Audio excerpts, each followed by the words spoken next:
நமது ஜெபம் டிவியில் மறுரூப நேரம். My help does not come from the mountain. My help comes from the Lord who is the maker of the mountain.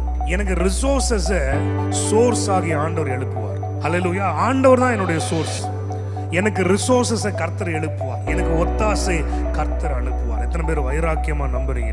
Highway Tabernacle Ministries presents Transformation Time every Thursday at 7:30 p.m. Don't miss it on Jebam TV. Praise the Lord. சங்கீதம் 57ஆம் அதிகாரத்துக்கு நம்முடைய வசனங்களை நம்ம திருப்பிக் கொள்ளலாம். Psalm 57 எடுத்துக்கோங்க. அந்த அதிகாரம் முழுவதும் நம்ம வாசிப்போம்.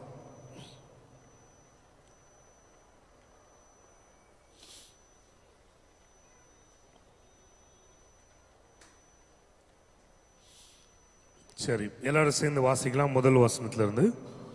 எனக்கு இறங்கும் தேவனே, எனக்கு இறங்கும், உம்மை என் ஆத்துமா அண்டிக் கொள்ளுகிறது. விக்கினங்கள் கடந்து போகும் மட்டும் உமது செட்டைகளின் நிழலிலே வந்து அடைவேன்.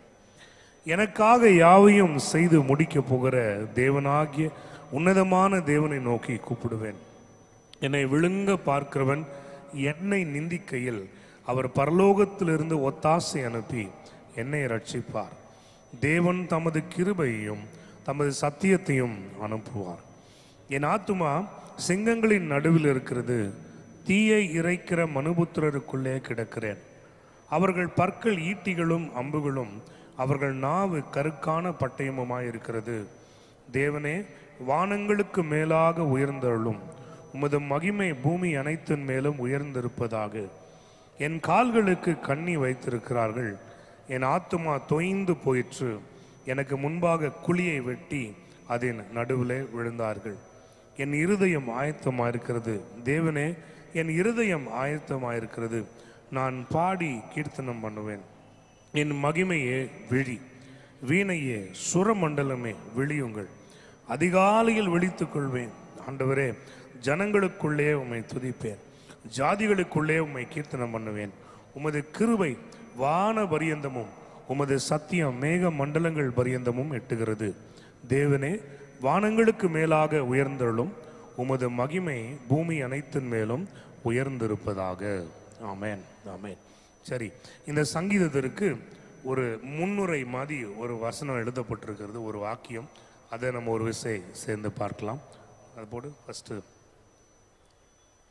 இதை வாசிக்கலாமா?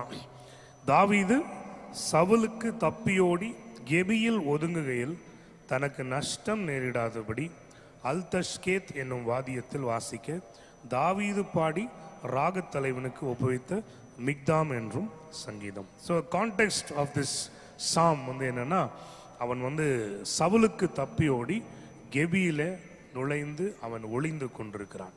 அந்த இடத்துல தான் இது பாடப்படுகிறது.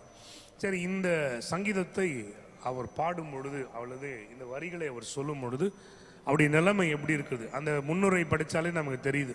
உயிருக்கு பயந்து, தேச துரோகியாக அறிவிக்கப்பட்டு, ஃபியூஜிட்டிவ் ஆஃப் த நேஷனாக அறிவிக்கப்பட்டு, முழு தேசமும் தேடுகிற, அந்த தேசத்தில் இருக்கிற எல்லாரும் தேடி வேட்டையாடுகிற, கொள்ளையாடுகிற ஒரு மனுஷனாக இவர் காணப்பட்டார். அப்போ உயிருக்கு பயந்து இருக்கக்கூடிய அவருடைய வாழ்வின் சூழ்நிலை. சரியா? அப்போ அவருடைய நிலைமை எப்படி இருக்கு அப்படின்னு நம்ம பார்க்கும்பொழுது சில வசனங்களை நான் வாசிக்கிறேன். 4வது வசனம் இப்படி சொல்லுது: என் ஆத்துமா சிங்கங்களின் நடுவில் இருக்கிறது. தீயை இறைக்கிற மனுபுத்திரருக்குள்ளே கிடைக்கிறேன். அவர்கள் பற்கள் ஈட்டிகளும் அம்புகளும், அவர்கள் நாவு கருக்கான பட்டயமுமா இருக்கிறது. இதை வாசிக்கும் போது நிறைய பேருக்கு தோறும் ஆமேன் அப்படின்னு சொல்றோம். தாவீது மட்டும் இல்லை பாஸ்டர், நாங்களும் அப்படிதான் இருக்கிறோம் அப்படின்னு நிறைய பேருக்கு சொல்ல தோணும். அவங்க நாவு கருக்கான பட்டயமா இருக்கிறது. அவன் சிங்கங்களுக்குள்ள இருக்கிற மாதிரி தான் மாட்டிட்டு கிடக்கிறோம் அப்படின்னு. 6வது வசனம் பாருங்க, ரொம்ப இப்படி சொல்லுது: என் கால்களுக்கு கண்ணியை வைத்திருக்கிறார்கள். ஆமேன். அதுவும் ஒரு ஆமேன் சொல்லிடுவோம். அது நிறைய இருக்குது நமக்கு இல்லை.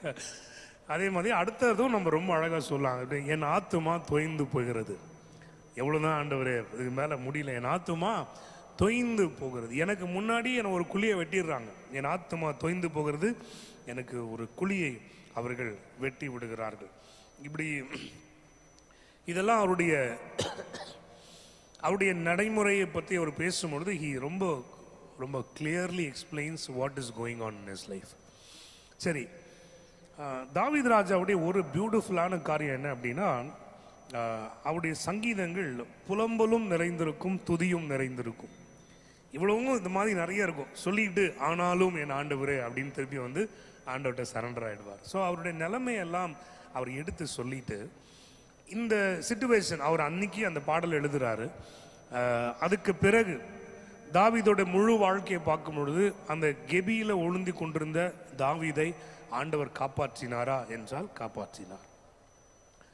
சரியா? அந்த சிங்கங்களை போல சூழ்ந்திருக்கிற மனிதர்கள், அவனை கடித்து குதறணும்னு காத்து கொண்டிருக்கிற பற்கள் உள்ள மனிதர்கள், கால்களுக்கு கண்ணியை வைத்து கொண்டு காத்திருந்த மனிதர்கள், அவங்கெல்லாம் அப்படியே தான் இருந்தாங்க. அவர்களிலிருந்து கர்த்தர் அவனை காப்பாற்றினாரா? காப்பாற்றினார். அவர்களுடைய இன்டென்ஷன் என்னவா இருந்தது? அவனை வந்து தேவன் வைத்திருக்கிற இடத்திற்கு அவனை வர விடக்கூடாது. Are you all with me? knowingly unknowingly at least ராஜாவாகிய சவுலுக்கு தெரிஞ்சிருச்சு, கர்த்தர் அவனை அபிஷேகம் பண்ணியிருக்கிறார், நான் ஆண்டவருக்கு எதிரியாய் போனேன், அவனை ஆண்டவர் ராஜாவாய் உயர்த்த போறார். இப்போ மற்றவங்களுக்கு எவ்வளோ தூரம் அந்த உண்மை தெரிஞ்சிருக்கும் தெரியல, ராஜ கட்டளையை பின்பற்றி அவர்கள் ஓடினார்கள். ஸோ அவங்க எல்லாருடைய நோக்கம் நோயிங்லி அன்னோயிங்லி என்னன்னா, காட் கிவன் பர்பஸ்ல அவனை போய் சேராதபடிக்கு அவனை தடுத்து நிறுத்த அவர்களால் ஆன முயற்சியெல்லாம் செஞ்சார்கள். சரி, இப்போ தாவீதோட முழு ஹிஸ்டரி நமக்கு தெரியும். கர்த்தர் நியமித்த ஆண்டோடைய தரிசனம் நிறைவேறுச்சா இல்லையா? நிறைவேறுச்சு. இவர்கள் இப்படி இருந்தாலும் அவைகள் எல்லாம் நிறைவேறுச்சு. இன்னைக்கு மாலையில் இதை தான் உங்களுக்கு சொல்ல வந்திருக்கிறேன். இவர்கள் இப்படி இருந்தாலும், உன் சூழ்நிலை இதை போல இருந்தாலும், உங்களை குறித்திருக்கிற தேவ திட்டங்களை கர்த்தர் நிறைவேற்றுவார். ஹல்லேலூயா. அவ்வளவுதான் இன்னைக்கு மெசேஜ். வேற எதுவும் சொல்றதுக்கு இல்லை. God has a plan and he will fulfill his plan in spite of all your enemies, in spite of all the people that rise up against you, in spite of the witchcraft and the sorcery and the divination, in spite of all the financial struggles, marital woes, relationship problems, எல்லாத்துக்கும் நடுவிலும் let me encourage you, we have a God who is beyond the situations of human understanding. மனிதனுடைய புத்திக்கு அடங்கி இருக்கிற எல்லா காரியங்களுக்கும் அப்பாற்பட்டிருக்கிற ஒரு கர்த்தர் நமக்கு இருக்கிறார். ஒரு ஆமென் சொல்லுவோமா? அவர் தேவ திட்டங்களை உங்க வாழ்க்கையில நிறைவேற்றுவார். ஹல்லேலூயா. சரி, இப்போ இந்த தேவ திட்டங்கள் நிறைவேற இப்படிப்பட்ட சூழ்நிலையில தாவீதோட ரெஸ்பான்ஸ் எப்படி இருந்தது? அதுதான் இன்னைக்கு நம்முடைய லேர்னிங். இந்த வேதத்திலிருந்து அவர் எப்படி தன்னை ஆயத்தப்படுத்தினார் அப்படின்றத நம்ம பார்க்க போறோம். 3 காரியங்கள் அவங்களுக்கு சொல்லிக் கொடுக்க போறோம். முதல் விஷயம் என்னன்னா, அவர் என்ன சொல்றாரு? எனக்கு இறங்கும் தேவனே, எனக்கு இறங்கும் அப்படின்னு சொல்லிட்டு he pleads for God's mercies. Amen. He pleads for God's mercies. Amen. நம்ம பார்க்கும்பொழுது ஹீப்ரூஸ்ல 8-9 எல்லாம் வாசிக்கும் பொழுது நம்முடைய பிரதான ஆசாரியனாகிய இயேசு எப்படி ஆண்டவருடைய பிரசன்னத்திலிருந்து நமக்காக பரிந்து பேசுகிறார் என்று நம்ம அறிந்திருக்கிறோம். ஆமென். இங்க தாவீது தனக்காக ஆண்டவர்ட்ட இறங்கும் இறங்கும் என்று மன்றாடி ஜெபிக்கிறத பார்க்கிறோம். இன்னைக்கு நம்ம மட்டும் இல்ல, நமக்காக பரிசுத்த ஆவியானவர் மன்றாடி கொண்டிருக்கிறார். நமக்காக நம்முடைய ஆண்டவராகிய இயேசு பிதாவின் வலது பாசத்தில் நின்று நமக்காக வேண்டுதல் செய்து கொண்டிருக்கிறார். So let me encourage you, you are not alone. Very especially when you are praying, you are not alone.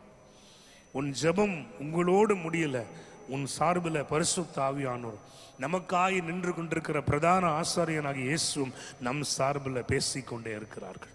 பலன் நிச்சயமாக உண்டு. ஹல்லேலூயா. இப்போ தாவீது செய்கிற முதல் காரியத்தை பார்க்கலாம்.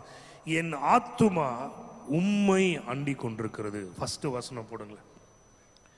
உம்மை என் ஆத்துமா அண்டி கொண்டிருக்கிறது. உம்மை என் ஆத்துமா. இல்லை, அடுத்தது உம்மை. ஃபர்ஸ்ட் வசனம் இதுல ப்ரீவியஸ் லைன் போன ஃபர்ஸ்ட் வசனம். உம்மை என் ஆத்துமா அண்டிக் கொண்டிருக்கிறது. For my soul trusts in you. Okay, இதே மாதிரி ஒரு சிச்சுவேஷன்ல நம்ம இருந்தோம்னா நம்முடைய எண்ணம் எப்படிப்பட்டதா இருக்கும்? Throughout the word of God இப்படிப்பட்ட நெருக்கமான சூழ்நிலைகளை சந்திக்கிற நிறைய பேரை பார்க்கிறோம். நிறைய பேர் என்ன பண்றாங்க, அதாவது இதே மாதிரி தாவீது மாதிரி சில ராஜாக்கள் எல்லாம் நெருக்கடி சந்தித்த பொழுது தேவனுடைய ஆலயத்திற்குள்ள போய் ஆலயத்தில் இருந்த தேவனுடைய ஆராதனையின் பொருட்களை கூட எடுத்து எதிரி நாட்டு ராஜாவுக்கு கொடுத்து அவனை பிரியப்படுத்துவதில் ரொம்ப மும்முரமா இருந்தார்களே தவிர அவங்க ஆத்துமா கர்த்தரை நம்பி திடனா இருக்கவில்லை. நிறைய கிங்ஸ் பார்க்குறோம், நிறைய மனிதர்களை பார்க்கிறோம். நம்ம வாழ்க்கையில் நம்ம நிறைய மனிதர்களை சந்திக்கிறோம். நம்ம வாழ்க்கையில் நம்ம நிறைய கடந்து வந்திருக்கிறோம். என்னன்னா நிறைய நேரம் ஆண்டவருடைய பிள்ளைகள் ஜெபிக்கிறோம், வேதம் வாசிக்கிறோம்னு சொன்னால் கூட நம்ம ஆத்துமா கர்த்தரையே அண்டி கொண்டிருக்கிறதா அப்படின்ற ஒரு கேள்விக்கு நமக்கு பதில் இன்னைக்கு நம்ம பேசி ஆகணும். We have to answer to a question that rises in our hearts. நம்ம ஆண்டவரை மட்டுமே அண்டி கொண்டிருக்கிறோமா? My soul trust in you. இன்னும் அதிகமாக ஆண்டவர்கிட்டயே. அதாவது இப்படி ஒரு ஒரு ஒரு ஒரு டிஸ்கஷன் நடக்கும்போது இப்படி ஒரு வார்த்தை கேட்டேன். சுத்தமாக எனக்கு இதுக்கு மேலே விசுவாசமே இல்லை, அடுத்த ஸ்டெப் எடுத்து வைக்க பலனே இல்லை அப்படின்றப்போ நான் என்ன பண்ணணும்? அப்போது அந்த கேள்வி கேட்கப்பட்ட அந்த ஊழியர் சொன்னார், உன்கிட்ட இருக்க மிச்ச மீதி பலனெல்லாம் சேர்த்து, உன்கிட்ட இருக்கிற மிச்ச மீதி விசுவாசத்தெல்லாம் கொஞ்சம் சேர்த்து ஒரு அரை ஸ்டெப்பாவது எடுத்து வைக்க ட்ரை பண்ணு. அந்த பலனெல்லாம் பயன்படுத்தி இருக்கிற கொஞ்சம் விசுவாசத்தை பயன்படுத்தி கொஞ்சம் உறுதியாக இருக்க ட்ரை பண்ணு. You don't have to shake the whole world, but just hold on to that little faith that you have. ஆண்டவர் அதுதான் கேட்குறார். இன்னைக்கு நம்ம ஆண்டவரையே அண்டி கொண்டிருக்கிறோமா? Let me encourage you. நிறையா வாழ்க்கையில் when we go through the life journey, there will be so many situations when you stand alone, when you stand helpless, உதவியற்றவர்களாய், தனிமைப்படுத்தப்பட்டவர்களாய், உதாசீனப்படுத்தப்பட்டவர்களாய். யாராவது உங்களுக்கு உதவி செய்யணும்னு நினைச்சா கூட அவங்க உதவி கூட செய்ய முடியாத நிர்பந்தங்களில் நீங்கள் வந்து நிற்கக்கூடும். ஆனால் அந்த சூழ்நிலையில் கூட இன்னும் நெருக்கமாக, இன்னும் அதிகமாக ஆண்டவரை தேடி போகணுமே தவிர ஆண்டவரை விட்டு விலகிடக்கூடாது. அதை வேற மாதிரி நான் சொல்கிறேன், ஆண்டவரை தவிர வேற யாரையும் அண்டி போக உங்கள் மனசு வரக்கூடாது. கர்த்தர் ஒருவரே. தாவீது அதான் சொல்கிறாரு. அப்போ ஹவு டிட் காட் டேவிட் ஓவர் கம்னா வேற ஒன்றும் இல்லை. அவர் சொல்கிறார், என் ஆத்துமா உண்மையே நம்பி இருக்கும். என்னுடைய heart, my soul trust in you. நான் உண்மையே அண்டிக் கொள்வேன். நம்பர் 1. ரெண்டாவது என்ன பார்க்குறோமா? விக்கினங்கள் கடந்து போகும் மட்டும் உமது செட்டைகளின் நிழலிலே வந்து அடைவேன். விக்கினங்கள் கடந்து போகும் மட்டும். ஆமென். சில நேரங்களில் நமக்கு தெரியுது ஒரு சிச்சுவேஷன். இந்த முதல் சொன்ன வார்த்தையோட எக்ஸ்டென்ஷன் தான் இது. Till all your troubles are over, the more you are found in the presence of God, the more security you have. அவர் சொல்றார், விக்கினங்கள்லாம் கடந்து போகட்டும். அப்போ அவர் சொல்றது என்னன்னா, நான் அந்த கெபியில் ஒளிந்திருக்கிறேன், வெளியே எதிரிகள் சுத்திட்டு இருக்காங்க. இந்த கெபி என்னுடைய செக்யூரிட்டி அல்ல, உம்முடைய நிழல் தான் என்னுடைய செக்யூரிட்டி. உம்முடைய சிறகின் நிழலிலே நான் வந்து ஒளிந்து கொள்கிறேன், விக்கினங்கள் கடந்து போகும் மட்டும். எனக்கு தெரிஞ்ச ஒரு ஊழியக்காரம்மா, அவங்க வந்து வியாதியாக இருந்தாங்க. அதாவது ஒரு இனம் புரியாத ஒரு சிக்னஸ், பயங்கர ஃபீவர், பயங்கர பாடி பெயின். அது வந்து வைரல் மாதிரி இல்லை, எல்லாருக்கும் வர மாதிரி இல்லை, திடீர்னு ஒரு சிக்னஸ், என்னன்னு தெரியல. பட் அவங்க அப்புறமா ஷீ ஃபவுண்ட் அவுட், ஊழியத்துக்கு எங்கேயோ போயிட்டு வந்து சம்திங் ஹேப்பன் என்னமோ அப்படி தான் சொல்லிட்டு இருந்தாங்க. ஒரு நாள் பேசிட்டு இருக்கப்போ அவங்க சொன்னாங்க, வேதத்தில் இப்படி சொல்லுது, 10 நாளளவும் வியாதி இருந்தது அப்படின்ற மாதிரி ஒரு வசனம், எனக்கு இன்னும் ரெஃபரன்ஸ் தெரியல. அது மாதிரி எடுத்து காமிச்சிட்டு அவங்க சொன்னாங்க, இந்த 10 நாளும் நான் ஆண்டோட சமூகத்தில் விழுந்து கிடக்க போகிறேன். இந்த வேத வசனத்தின்படி அந்த 10 நாள் தான் அதுக்கு பலன், அதை தாண்டி அதை எனக்கு மேலே பேலன்ஸ் செய்ய முடியாது அப்படின்னு ஒரு வைராக்கியம் அவங்களுக்குள்ள. உண்மையாகவே அந்த 10 நாள் ஆண்டவரையே சார்ந்து ஆண்டவரே பிடித்து உட்காந்துருந்தாங்க. அதை தாண்டி எழும்பி வர கர்த்தர் அவங்களுக்கு உதவி செய்தார். நான் எதுக்கு சொல்கிறேன் அப்படின்னா, it is better to be in the presence of God than to be found elsewhere. ஸ்பெஷலாக சொல்கிறேன், விக்கினங்களின் நேரங்களில், தனிமையின் நேரங்கள், போராட்டத்தின் நேரங்கள், இழப்புகளின் நேரங்கள், வருத்தத்தின் நேரங்கள், அதாவது சில நேரம் என்ன செய்யறதுனே தெரியாமல் உட்காந்துருப்பீங்க பார்த்தீங்களா, எந்த பக்கம் திரும்புறதுன்னு ஐடியாவே இல்லாமல் இருக்கும். அப்படிப்பட்ட நேரத்தில் கூட அவருடைய பிரசன்னத்தில் உட்கார்ந்து சொல்லுங்க, உங்கள் செட்டை நிழல் தான் என்னுடைய அடைக்கலம், நான் இந்த இடத்தை விட்டு போக மாட்டேன் ஆண்டவரே. ஹல்லேலூயா. ஸோ ஃபர்ஸ்ட் சொன்னது seeking the lord more and more and trusting him. ரெண்டாவது சொல்லுது being with him at all times. விக்கினங்கள் கடந்து போக மட்டும். மெயினாக இந்த பிரச்சனை சால்வ் ஆகிற வரைக்கும், இந்த சூழ்நிலை மாறுற வரைக்கும் அல்லேலூயா. அதுக்காக ஆண்டோட பிரசனத்தை விட்டு போக போறோம்ல. அவர் பேஷன், அவர் கமிட்மெண்ட் எல்லாமே இன்னும் அதிகமாக ஆண்டோட பிரசனத்தில். ஏன்னா நெருக்கப்படுகிற நேரத்தில் தான் நம்ம உடஞ்சு போகிறது ஈஸி, கர்த்தரை விட்டு பின்வாங்கி போகிறது ஈஸி. ஆனால் நம்ம அதை அப்படியே ஆப்போசிட்டாக நடக்கணும். இவன் துரத்தப்படுகையில், அவன் உயிர் வேட்டையாடப்படுகையில் அவர் சொல்றாரு, உங்கள் செட்டை நிழலில் நான் வந்து அடைக்கலமாக இருப்பேன். விக்கினங்கள் கடந்து போகிற வரைக்கும் நான் இங்கே தான் ஆண்டு போகிறேன். அல்லேலூயா. ஸோ ரெண்டாவது, be in the presence of God. Intentionally be in the presence of God. இன்டென்ஸா உங்களை ஊற்றி கர்த்தருடைய பிரசனத்தில் உட்கார்ந்து பாருங்க. நான் சொல்றேன், தாவீதை விடுவித்த கர்த்தர் நம்மையும் விடுவிப்பார். ஹல்லேலூயா, ஆமென். அடுத்தது ரெண்டாவது வசனத்தை எப்படி வாசிக்கிறோம்? நான் உன்னதமான தேவனை நோக்கி கூப்பிடுவேன். மூணாவது தாவீது செஞ்ச ஒரு காரியம், நான் உண்மை அதிகமாய் தேடுவேன், உங்க பிரசனத்தில் நான் நிலைத்திருப்பேன். மூணாவது அவர் சொல்றது, நான் உன்னதமான தேவனை நோக்கி கூப்பிடுவேன். அந்த நோக்கி கூப்பிடுவேன் அவர் சொல்றதுக்கு முன்னாடி அவர் ஏன் அதை செய்கிறார் அப்படின்றதுக்கு ஒரு வார்த்தையை சொல்றாரு. எனக்காக யாவையும் செய்து முடிக்க போகிற உன்னதமான தேவனை நான் நோக்கி கூப்பிடுவேன். புதிய ஏற்பாட்டு விசுவாசிகளுக்கு தாவீதோட விசுவாசத்துலேருந்து ஒரு என்னது அந்த டு த பவர் ஆஃப் 2 போடுவோம்ல, அந்த மாதிரி ஏன்னா எக்ஸ்போனென்ஷியலான ஒரு பிளெஸ்ஸிங் இருக்குது. என்னன்னா அங்கே தாவீதுக்கு கர்த்தர் செய்து முடிக்க போகிறார், ஆனால் இயேசு கிறிஸ்துவின் மூலமாக நமக்கு எல்லாம் செய்து முடித்து விட்டார். ஒரு ஆமென் சொல்லுவோம். அப்போ அவர் சொல்றார், நான் உன்னதமான தேவனை நான் நோக்கி கூப்பிடுறேன். ஏன் கூப்பிடுறேன்னா அவர் எனக்காக ஏற்கனவே எல்லாம் செய்து முடித்து ஆயத்தமாக்கி வச்சிருக்கார். டேவிடோட விசுவாசம். நம்ம சொல்றோம், எனக்காக எல்லாவற்றையும் செய்து முடித்து விட்ட உன்னதமான தேவனை நான் நோக்கி கூப்பிடுவேன். திரும்ப திரும்ப சொல்றேன், இந்த இயர் ஆரம்பிச்சதுலேருந்து காட் இஸ் எக்ஸ்பெக்டிங் அவர் ப்ரேயர்ஸ். அல்லேலூயா. இன்னும் கொஞ்சம் சீரியஸ் அதான் சொல்றேன், எந்த விதமான முன்னேற்றத்திற்கான அறிகுறிகள் இல்லை என்றாலும், even though you don't feel or see any kind of progress for the prayers that you are praying, in spite of that அப்பவும் ஆண்டவரை விசுவாசிப்பீங்களா? Will you still pray? Will you still pray without ceasing? Will you carry the same faith when you pray? அதுதான் ஆண்டவர் கேட்கிறாரு. அல்லேலூயா. நீ ஜெபிப்பேன், நான் ஆண்டவர் ஆகிய தேவனை நான் நோக்கி கூப்பிடுவேன். மூணாவது இந்த சொல்றேன், எந்த காரியத்துக்கு வந்து சோர்ந்து போகாதீங்க, உங்க ஜெபத்துல சோர்ந்து போகாதீங்க. இவ்வளோ தூரம் ஜெபிக்கிறோமே, இவ்வளோ தூரம் காத்திருக்கிறோமே, நடக்கலையே நடக்கலையே நடக்கலையே அப்படின்னு நீங்க சோர்ந்து போகாதீங்க. ஆண்டவர் உங்களை நடத்த வேண்டிய விதத்துல நடத்துவார். அல்லேலூயா. உன் ஜெபங்களுக்கு ஏற்ற நேரத்துல ஆண்டவர் பதிலை கொண்டு வருவார். இங்க தாவீது தான் சொல்றாரு, நான் கர்த்தரை நோக்கி கூப்பிடுவேன். அந்த ஒரு போர்ஷனை மறந்துடாதீங்க. No matter what you are, where you are, how much struggle you are going through, கர்த்தரை நோக்கி கூப்பிட உங்க இருதயத்தை ஆண்டவர் பக்கமாக உயர்த்துங்க. ஹல்லேலூயா. இப்போ நிறைய சொல்லிட்டே போகலாம். இந்த 3 காரியத்தோட முடிக்கிறேன். இந்த 3 காரியம் டேவிடோட லைஃப்ல தான் நம்ம கற்றுக்கொள்கிறோம். ஆமென். ஒன்று வந்து அவரையே இன்னும் அதிகமாக அண்டிக் கொள்வது, seeking him more, finding him more, soul அவரையே ட்ரஸ்ட் பண்ணி அவரையே தேடணும். ரெண்டாவது, அவர் இடத்துலையே தங்கி இருக்க வேண்டும். Be in the presence of God. அப்படியே செட்டையின் நிழலில் இருங்க. இந்த சூழ்நிலையா, அந்த சூழ்நிலை மாறுற வரைக்கும் ஒரு ஜெப வாழ்வை போடுங்க. அல்லேலூயா. சில பேர் சில டிசிப்ளின்குள்ளே வருவாங்க. அதிகாலையில் எந்திரிச்சு ஜெபிப்பேன்.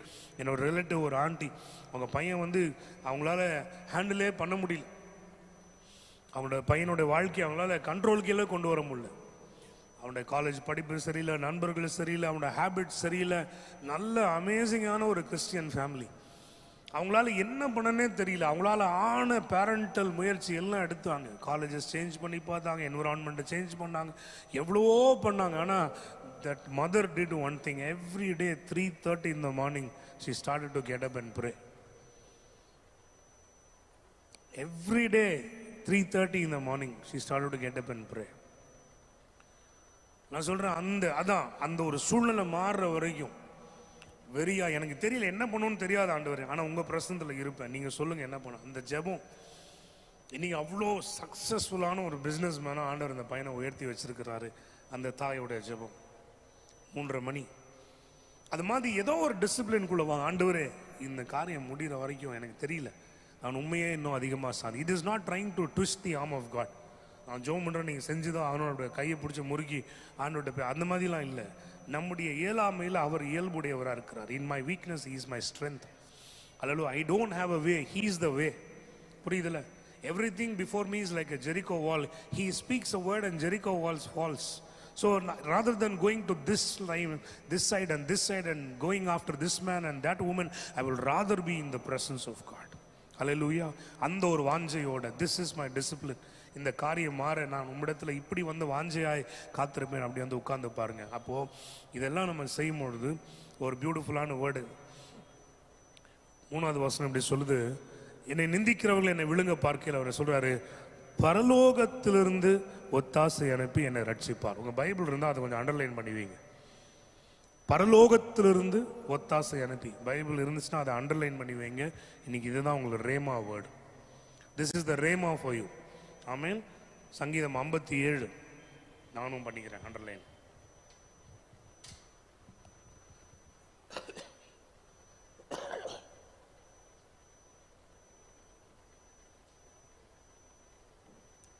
பரலோகத்திலிருந்து ஒத்தாசை அனுப்பி கர்த்தரை ரட்சிப்பார். எத்தனை பேர் விசுவாசிக்கிறீங்க? எத்தனை பேர் விசுவாசிங்க? சத்தமா ஒரு ஆமென் சொல்லுங்க. அல்லேலூயா. அப்ப நம்ம ஆண்டவரையே நம்பி கொண்டிருந்தோம்னா நம்முடைய ஒத்தாசை பர்வதத்திலிருந்து வரும், நம்முடைய ஒத்தாசை பரலோகத்திலிருந்து வரும், கர்த்தரிடத்திலிருந்து வரும். ஒரு ஆமென் சொல்லுங்க.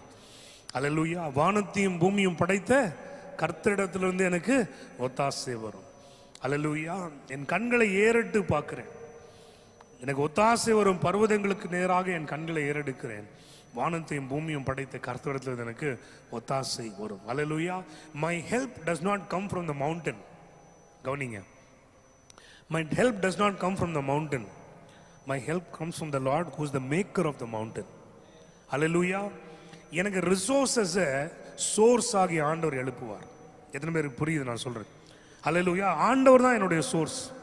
எனக்கு ரிசோர்ஸஸை கர்த்தர் எழுப்புவார், எனக்கு ஒத்தாசை கர்த்தர் அனுப்புவார். எத்தனை பேர் வைராக்கியமா நம்புறீங்க இன்னைக்கு? அல்லேலூயா. இன்னைக்கு நான் சொல்றேன், இன்னைக்கு என்ன காரணம், எந்த காரியம் உங்கள் இருதயத்தை பிழிந்து கொண்டிருக்கிறதோ, எந்த காரியம் தூங்கா இரவுகளில் உங்களை விழிக்க செய்து கொண்டிருக்கிறது, எதை நினைத்து திடுக்கிட்டு எழுகிறீங்களோ அப்பொழுதெல்லாம் கர்த்தருடைய நாமத்தை சொல்லி, இன்னைக்கு அதான் பாடிட்டே இருந்தோம், அவ்வளோ நேரம் வர்ஷிப் பண்ணோம், இந்த நேம் ஆஃப் ஜீசஸ். அல்லேலூயா. அந்த இயேசுவின் நாமம் சொல்றேன், அவர் பரலோகத்திலிருந்து ஒத்தாசை அனுப்பி உங்களை ரட்சிப்பார். அந்த ஒத்தாசை எப்படிப்பட்டதா இருக்கும்னு அதையும் சொல்றாரு, தம் கிருபையையும் தம்முடைய சத்தியத்தையும் ஆண்டவர் அனுப்புவார். அல்லேலூயா. நான் சொல்றேன், நமக்கு கிருபை மட்டும்தான் எல்லாமே. அல்லேலூயா. நம்ம டிசர்விங்கா இருக்க மாட்டோம். மேபி we சொதப்பிஃபைடு இன் many areas. அல்லேலூயா. நம்ம நிறைய விஷயங்கள ஃபூலிஷ் டிசிஷன்ஸ், இமோஷனலான காரியங்களால சொதப்பி வச்சிருக்கலாம் லைஃபே. ஆனால் சொல்றேன், நமக்கு அவருடைய கிருபை போதுமானது. அவர் கிருபையை அனுப்புவார், ஒத்தாசை அனுப்புவார், தம்முடைய சத்தியத்தை அனுப்புவார், நம்மை ஆண்டவர் ரட்சிப்பார். ஒரு ஆமீன் சொல்லுங்க பார்க்கலாம். இன்னைக்கு என்ன சிச்சுவேஷன்ல இருக்கீங்களோ கர்த்தர் அறிவார். கர்த்தர் உங்களை ரட்சிக்கிறார், ரட்சிக்க போகிறார் இல்லை, அவர் ரட்சிக்கிறார். இப்பவே ப்ராசஸ் நடந்துட்டு இருக்குது. பரலோகத்திலிருந்து ஒத்தாசை வருது. இன்னிலேருந்து நான் சொல்றேன், ஏதாவது இன்னைக்கு ரேமா வேர்டு இதுதான், அவர் பரலோகத்திலிருந்து ஒத்தாசை அனுப்பி உங்களை ரட்சிக்கிறார். ஆனால் ஆண்டவர் நம்முடைய ஊழியக்காரனா அவங்களை பார்த்து சொல்றேன், if there is something that is bothering, if you are in a situation, if there is something needs to change, you don't know what to do about it, you are so confused, you are let in the darkness, let me encourage you, go on a prayer mode. Hallelujah. Do something, take a commitment. இப்படி நான் ஜெபிப்பேன். எவ்வளோ நேரம் உங்கள் பிரசனத்தில் நான் விழுந்து கிடக்கிறேன். எவ்வளோ அடிபட்டு காயப்பட்டு இருந்தாலும் நான் உங்கள் பிரசனத்திலே விழுந்து கிடக்கிறேன். எனக்கு வேற வழி இல்லை, எனக்கு நீங்கள் மட்டும்தான் வழி. ஆண்டவர்கிட்ட வந்து நில்லுங்க, பரலோகத்திலிருந்து அவர் உங்களை ரட்சிப்பார். கண்களை மூடி நம்ம ஜெபிப்போம். ஆண்டவரே, இன்னைக்கு நீங்கள் பேசின இந்த ரேமா வேர்டுக்காக நன்றி. அல்லேலூயா. இன்னைக்கு நீங்கள் பேசின இந்த ரேமா வார்த்தைகளுக்காக ஆவியானவரே உமக்கு நன்றி நன்றி என்று நன்றி செலுத்துகிறோம். அல்லேலூயா.